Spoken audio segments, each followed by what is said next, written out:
We've talked about this Asmongold story quite a bit since it broke earlier this week, but I'll tell you what, man, this roller coaster of crazy emotion and hot takes from all sides has been insane. Hey, everybody, I'm Craig. Welcome to the Side Scrollers Podcast channel. Wouldn't you know it? You got to hit that subscribe button. Join the 104,000 normal men who have found common sense in the video game and entertainment world. All right, let's get to this thing. Asmongold, quick recap here. How did we get here? Well, he has officially made a statement about why he apologized. What did he apologize for? Well, let's take a few steps back and actually get to how we got to this point. This is the original clip during one of his streams where he was talking about everything that's going on overseas and the Palestinian-Israeli thing. Like I said, I'm not qualified to speak about that. I'm not getting the opinion because I don't know enough about it. Honestly, I'm stuck in my bubble over here, and that's cool. But let's hear what he had to say about it. Here we go. If you want to consider a genocide as a systematic killing of a group of people, they have genocide built into Sharia law right now. So no, I'm not going to cry a fucking river when people who have genocide that's baked into their laws are getting genocided. I don't give a fuck. They're terrible people. It's not even a question. It's crazy that people don't see it that way. As you're listening to this, and I'm sure you've heard this before, but I just want to provide a little more context to think about what he's saying now compared to what his statement will be in just a few minutes. They'd be doing the same thing.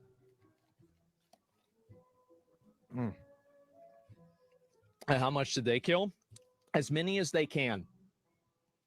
They're not able to kill as many people as Israel because they don't have as many bombs and as many weapons. But if they did, they'd be doing the same thing. That's it. Just takes enough. That's right.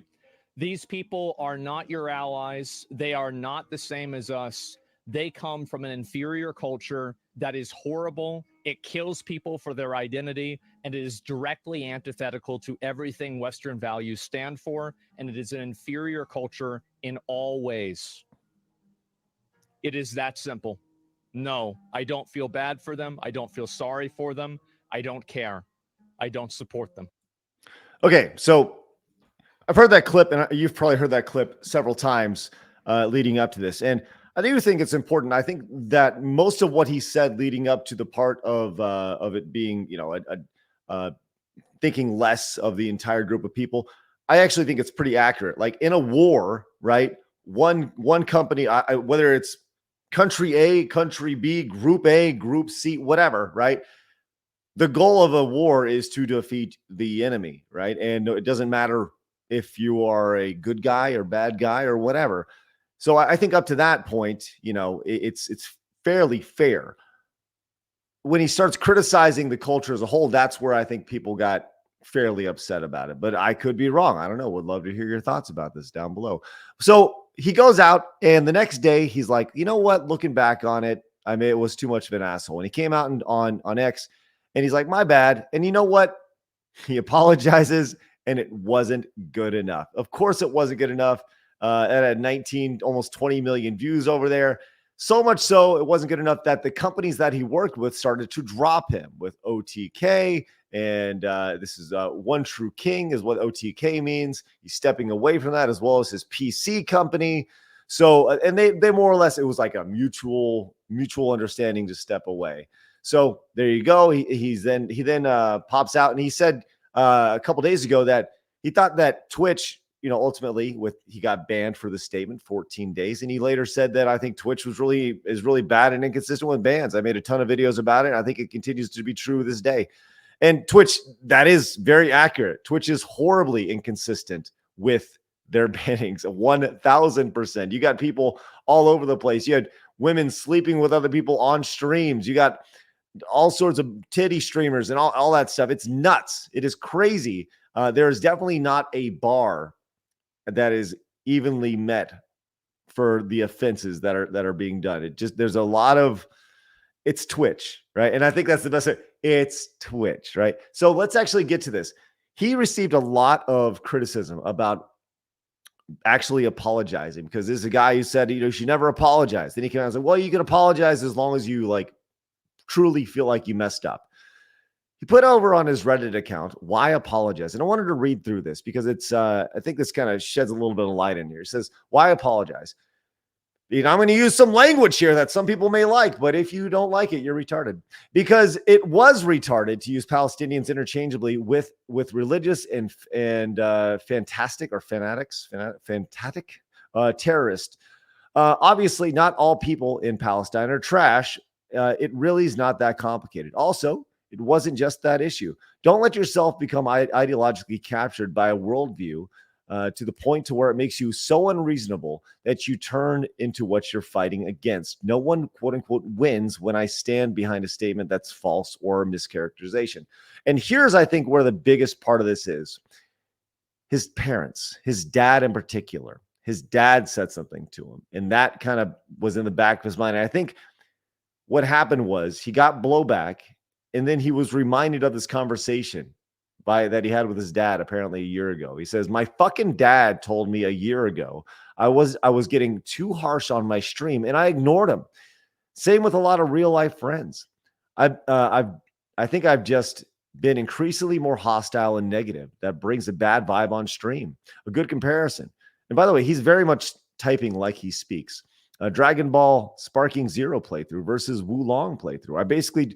What I'm trying to say is I want more Sparking Zero playthroughs, and I never want to play Wulong again. The vibe and feels of the stream recently has a lot more tense, and a lot of that is my fault. 100% is your fault. You're the one guiding the ship. Like, it's 100% his fault. It starts and stops with the host. If you think that means my first stream back, I'm going to be playing Dustborn and promoting Sweet Baby, I think you'll be very disappointed. I'm not changing anything other than trying to be more positive and less mean-spirited, which, to be fair, I actually think is very admirable. I think it's good to be positive. We talk about, negativity in the world. And when we talk about negative things on our show, we also talk about positive things. People like to pick and choose when we're live Monday through Friday at 11 a.m. about you guys only talk about negative. No. If you watch the show, we talk about a lot of positive on the show, lots, but people choose to fixate on the negative that we talk about. Continuing on. He says, also, sponsors had nothing to do with it. This wasn't even in the top 5 worst things I've said, which I thought would be a very interesting countdown. I would love to see that. I've wanted to step away from leadership and take a break from it all for a while now, over 1 year, because the amount of commitments compounded on top of maintaining my streaming schedule was ironically ruining my life. I think it's very easy to be like, I wanted to take a step away from leadership for a while now, and maybe this was just him being like, this is it. I need to hop out. I need to be done. I'm all done with it now. But it is kind of, I'm not going to say it's a cop-out, but it is like, it's a great excuse. He may be using this as an excuse to get away from responsibilities that he had. I mean, he certainly doesn't need the money.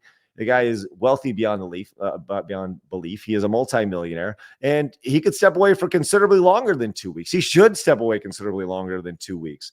But with that said, I hope when he comes back, his room is clean. He's got a new haircut. He's maybe grown a nicer beard out, maybe shaved perhaps, and cleaned up his physical appearance as well as his act a little bit, at least that's what he's hoping to do with his act or whatever. He says, also, if I'm not involved with them, why would it matter what I say? So then he's saying like, well, look, if I'm not tied to anybody, I can say whatever the hell I want, which really is kind of contradicting what he said at the top here. I'd be like, I want to be positive.